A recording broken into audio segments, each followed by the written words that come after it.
എനിക്കൊരു പട്ടിക്കുട്ടിയെ മേടിച്ചു തരോ? ഇങ്ങനത്തെ പട്ടിക്കുട്ടി ഒരെണ്ണം ഇവിടെ ഉണ്ട്, അതിനെ മര്യാദയ്ക്ക് അങ്ങ് നോക്ക്. അളിയാ, എവിടെ ചോദിക്കുന്ന പട്ടിക്കുട്ടി ഏതാണെന്നറിയോ? നല്ല കിടുക്ക് ഹൈബ്രിഡ് സാധനമാണ്. കിഡ്നി ഊരി കൊടുക്കേണ്ട ഒരു കിഡ്നി. ലച്ചു മനസ്സ് വെച്ചാത്താ ഇങ്ങ എല്ലാ വിഷയവും നടക്കും. നമ്മുടെ ആഗ്രഹത്തിനൊന്നും ഇവിടെ ഒരു വിലയില്ലേ? പക്ഷെ ഇവിടെ മേടിച്ചതിന് ആര് നോക്കും അത് ആദ്യം പറ. ഇതിപ്പോ വല്ലാത്തൊരു പ്രതിസന്ധി ആയല്ലോ. എനിക്കെല്ലാം സ്വപ്നം കാണാനല്ലേ പറ്റത്തുള്ളൂ. പാറക്കുട്ടിക്ക് ഒരു പട്ടിക്കുട്ടിയെ വേണമെന്ന് പറഞ്ഞിട്ട് ഒരു ആഗ്രഹമായിട്ടാണ് വന്നിരിക്കുന്നത്. പക്ഷെ എനിക്ക് തോന്നുന്നു ഏതോ ബ്രീഡാണ് നോക്കുന്നതെന്ന് തോന്നുന്നു. അതിൻ്റെ പേരിലാണ് കേശുവൊക്കെ കുറച്ച് സീനാക്കുന്നത്.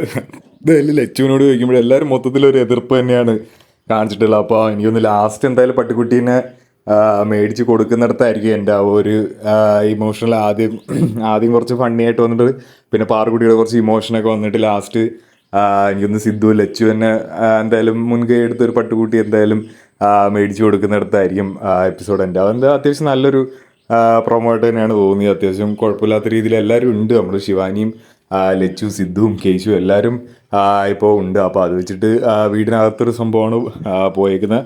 കുറച്ചുകൂടെ ഔട്ട്ഡോറായിട്ട് വേണമെങ്കിൽ എനിക്ക് തോന്നുന്നു എപ്പിസോഡിനകത്ത് കുറച്ചുകൂടെ ഔട്ട്ഡോർ ഷോട്ട്സ് കാണുമെന്ന് തോന്നുന്നത്. കാരണം ലാസ്റ്റ് ഇങ്ങനെ പട്ടിക്കുട്ടിയൊക്കെ വന്നിട്ട് അത് പാറക്കുട്ടി എടുക്കുന്ന ഷോർട്സൊക്കെ എന്തായാലും കാണും. എന്തായാലും പ്രൊമോയിൽ അത് യൂസ് ചെയ്തിട്ടില്ല. എന്തായാലും എപ്പിസോഡ് നമുക്ക് കണ്ടു തന്നെ അറിയാം. അത്യാവശ്യം കുഴപ്പമില്ലാത്ത